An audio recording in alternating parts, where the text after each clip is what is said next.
രാഹുലിനെ സംബന്ധിച്ച് ഏറെ നിർണായകമാണ് ഈ കേസ്. ഇന്നത്തെ ദിവസം യുവതി പരാതി നൽകി 7 ദിവസവും കഴിഞ്ഞിട്ടും രാഹുൽ മാങ്കൂട്ടത്തിൽ ഒളിവിൽ തുടരുന്നു. ഇനി എന്തായിരിക്കും ഈ കേസിൽ കോടതിയുടെ ഭാഗത്തുനിന്നുണ്ടാകാൻ പോകുന്ന നടപടി? TG സജിത്ത് കൂടി ചേരുന്നുണ്ട്. സജിത്ത്, കോടതിയിൽ നിന്ന് ഏതെങ്കിലും തിരിച്ചടി ഉണ്ടായാൽ, മുൻകൂർ ജാമ്യാപേക്ഷ തള്ളിയാൽ സ്വാഭാവികമായും രാഹുൽ മാങ്കൂട്ടത്തിൻ്റെ രാഷ്ട്രീയ ഭാവി പോലും തകരാം. അതായത് പാർട്ടിയിൽ നിന്ന് പുറത്താക്കാം, MLA സ്ഥാനം രാജിവെക്കേണ്ട ഒരു അവസ്ഥയിലേക്ക് പോലും കാര്യങ്ങൾ നീങ്ങാം. അതിനിടെ രാഹുൽ മാങ്കൂട്ടത്തിൽ വയനാട്ടിൽ കൽപ്പറ്റയിലെ കോടതിയിൽ കീഴടങ്ങുമെന്ന ചില അഭ്യൂഹങ്ങളുണ്ട്. ഒരുപക്ഷെ അത് കോടതി മുൻകൂർ ജാമ്യാപേക്ഷ തള്ളിയാൽ മാത്രമേ ആയിരിക്കുമുള്ളൂ ഈ രീതിയിലുള്ളൊരു നടപടി, അതായത് രാഹുൽ മാങ്കൂട്ടത്തിൽ കീഴടങ്ങാനുള്ള സാധ്യതയുള്ളൂ. ടോം സൂചിപ്പിച്ചതുപോലെ രാഹുൽ മാങ്കൂട്ടത്തിൽ MLAയുടെ ഒളിവ് ജീവിതം ഇന്നത്തെ ദിവസം അവസാനിപ്പിക്കുമെന്ന പൊതുപ്രതീക്ഷയാണ് ഉള്ളത്. 2 കാരണങ്ങളുണ്ട്. ഒന്ന്, കോടതിയിൽ നിന്ന് അനുകൂലമോ പ്രതികൂലവുമായ തീരുമാനമുണ്ടായാൽ ഇക്കാര്യത്തിൽ സ്വാഭാവിക തീരുമാനമുണ്ടാകും. ഒന്ന്, പ്രതികൂല തീരുമാനമാണെങ്കിൽ അന്വേഷണ സംഘത്തിന് മുന്നിൽ അറസ്റ്റിന് വഴങ്ങേണ്ടി വരും, അല്ലെങ്കിൽ കീഴടങ്ങേണ്ടി വരും. അതല്ല, കോടതിയിൽ നിന്നും അനുകൂലമായ തീരുമാനമാണ്, അതായത് ജാമ്യം കിട്ടും എന്നൊരവസ്ഥയാണെങ്കിൽ സ്വാഭാവികമായി അദ്ദേഹത്തിന് അന്വേഷണ സംഘത്തിന് മുന്നിൽ കീഴടങ്ങി വരും. ഈ ജാമ്യത്തിലെ ഒരു പ്രധാനപ്പെട്ട വ്യവസ്ഥ തന്നെ അന്വേഷണവുമായി പൂർണ്ണ സഹകരിക്കാം എന്ന ഉറപ്പായിരിക്കാം. അതുകൊണ്ട് അദ്ദേഹത്തിന് അന്വേഷണ സംഘത്തിന് മുന്നിൽ വരേണ്ടി വരും. എന്തായാലും ഇതിൽ ഈ ഒളിവ് ജീവിതത്തിൽ ഒരു അവസാനം ഉണ്ടാകുമെന്ന് പ്രതീക്ഷിക്കാം. പക്ഷേ കോടതിയിൽ ഈ തീരുമാനം പറഞ്ഞിട്ടില്ല, തീരുമാനം മാറ്റിവെക്കുകയാണ്. അതുകൊണ്ട് ആ തീരുമാനം വൈകുമോ, രാഹുൽ ഇന്ന് തന്നെ പുറത്തു വരുമോ എന്നതിൽ ചില അവ്യക്തതകൾ അവശേഷിക്കുന്നുമുണ്ട്. ഇതാണ് ഇതുവരെയുള്ള സാഹചര്യം. ഏറ്റവും ഒടുവിൽ ലഭിക്കുന്ന ചില വിവരങ്ങളനുസരിച്ച് കർണാടകയിലുണ്ടായിരുന്ന രാഹുൽ കേരളത്തിലേക്ക് യാത്ര പുറപ്പെട്ടുവെന്നും അദ്ദേഹത്തിനോടൊപ്പം പ്രത്യേക അന്വേഷണ സംഘമുണ്ടെന്നും കോടതിയിൽ ഹാജരാവുമെങ്കിൽ അതിനു മുമ്പ് അറസ്റ്റ് ചെയ്യാനാണ് നീക്കം. ഇങ്ങനെ ചില അഭ്യൂഹങ്ങൾ പുറത്തു വരുന്നുണ്ട്, സ്ഥിരീകരിക്കാത്ത റിപ്പോർട്ടുകളാണ്. എന്തായാലും രാഹുൽ ഇന്നലെ കർണാടകയിൽ ബാംഗ്ലൂരുവിൽ ഉണ്ടായിരുന്നു എന്ന വിവരം അന്വേഷണ സംഘത്തിന് ലഭിച്ചിട്ടുണ്ട്. നിരന്തരമായി കാറുകൾ മാറ്റി സഞ്ചരിക്കുന്നു, ടെലിഫോണിൽ അദ്ദേഹത്തെ ട്രേസ് ചെയ്യാൻ കഴിയുന്നില്ല. ഇങ്ങനത്തെ സാഹചര്യങ്ങളൊക്കെ അന്വേഷണ സംഘത്തിന് മുന്നിലുണ്ട്. ഇതിനെ മറികടന്നുകൊണ്ടുള്ള നീക്കമാണ് ഇപ്പോൾ അന്വേഷണ സംഘം നടത്തുകയും ചെയ്യുന്നത്. എന്തായാലും ഒളിവ് ജീവിതത്തിന് ഇന്നൊരു അവസാനം ഉണ്ടാകുമെന്ന് തന്നെയാണ് പ്രതീക്ഷിക്കുന്നത്. കോൺഗ്രസ് കേന്ദ്രങ്ങളും ചില സൂചനകൾ പങ്കുവയ്ക്കുന്നുണ്ട്. പ്രത്യേകിച്ച് ഇന്ന് കോൺഗ്രസിന്റെ പുതിയ ചില നടപടി പ്രഖ്യാപനങ്ങൾ ഉണ്ടാകുമെന്നാണ് പ്രതീക്ഷിക്കുകയും ചെയ്യുന്നത്. അതുകൊണ്ട് ആ തീരുമാനം ഉണ്ടാവുമെന്ന് കരുതാം. എന്തായാലും കോടതിയുടെ തീരുമാനം എന്നതിൽ ചില അവ്യക്തതകളുണ്ട്. ഒരുപക്ഷെ ഉച്ചയ്ക്ക് ശേഷം ജാമ്യ ഹർജിയിൽ തീരുമാനമുണ്ടാകുമോ, അതല്ലെങ്കിൽ മറ്റൊരു ദിവസത്തേക്ക് മാറ്റിവെക്കുകയാണോ, ഇക്കാര്യത്തിൽ ചില അവ്യക്തതകൾ അവശേഷിക്കുന്നു. അതിൽ തീരുമാനം ഉണ്ടാവേണ്ടതുണ്ട്. രാഹുലിന്റെ ഒളിവ് ജീവിതം ഇന്ന് അവസാനിക്കുമോ എന്ന ആകാംക്ഷയുയർത്തുന്ന ചോദ്യമാണ് ബാക്കിയാവുന്നത്.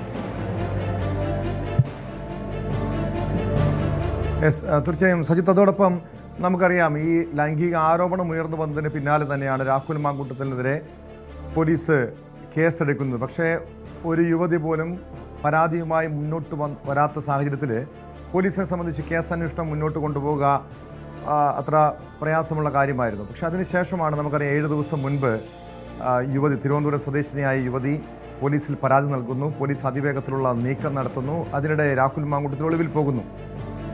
ഇപ്പോൾ ഇന്നലെ ബംഗളൂരുവിൽ താമസിക്കുന്ന ഒരു യുവതി കൂടി പരാതി നൽകിയിരിക്കുന്നു. അതായത് രാഹുൽ മാങ്കൂട്ടത്തിൽ കൂടുതൽ യുവതികളെ ലൈംഗിക ചൂഷണത്തിന് ഇരകളാക്കിയിരുന്നു എന്ന ആരോപണം ശരിവെക്കുന്ന രീതിയിലുള്ള ഒരു പരാതി.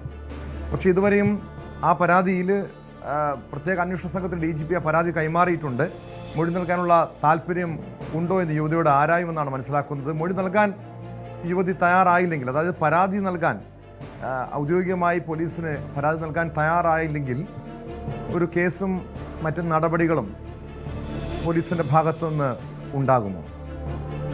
അത് നിയമപരമായ ഒരു പ്രതിസന്ധി തന്നെയാണ് ടോം ഇക്കാര്യത്തിൽ. കാരണം ഇപ്പോൾ ഇന്നലെ ഈ പുറത്തു വന്ന യുവതിയുടെ പരാതി യഥാർത്ഥത്തിൽ രാഹുൽ മാങ്കൂട്ടത്തിൽ വിവാദങ്ങളുടെ തുടക്കകാലത്ത് തന്നെ ഉയർന്ന ഒരു ആക്ഷേപമാണ്. അന്ന് തന്നെ അന്വേഷണ സംഘം ഈ യുവതിയുമായി ബന്ധപ്പെട്ടിരുന്നു. പക്ഷേ അവർ നിയമനീക്കത്തിന് തയ്യാറായില്ല. ഏറ്റവും ഒടുവിൽ ഇന്നലെയും അവർ പാർട്ടി നേതൃത്വത്തിന് കത്ത് നൽകിയത് പാർട്ടി നടപടി ആവശ്യപ്പെട്ടുകൊണ്ടാണ്.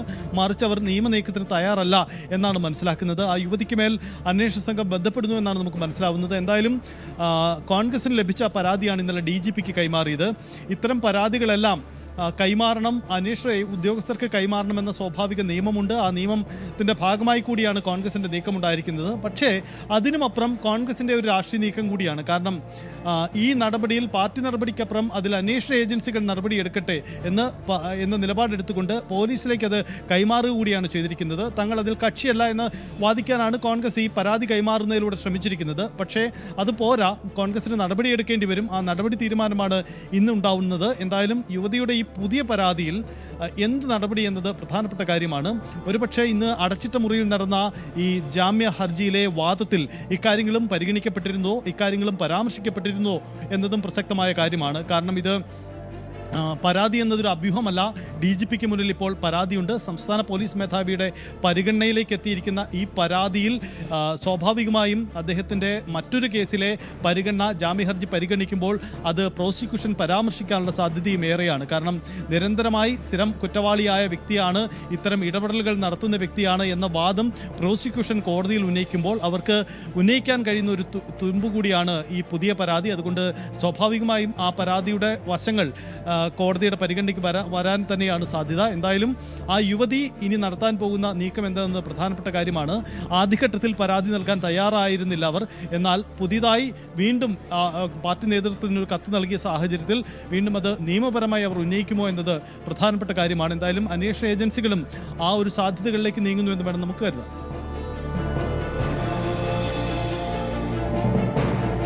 വ്യക്തമാണ്. നിർണായക മണിക്കൂറുകളാണിത്.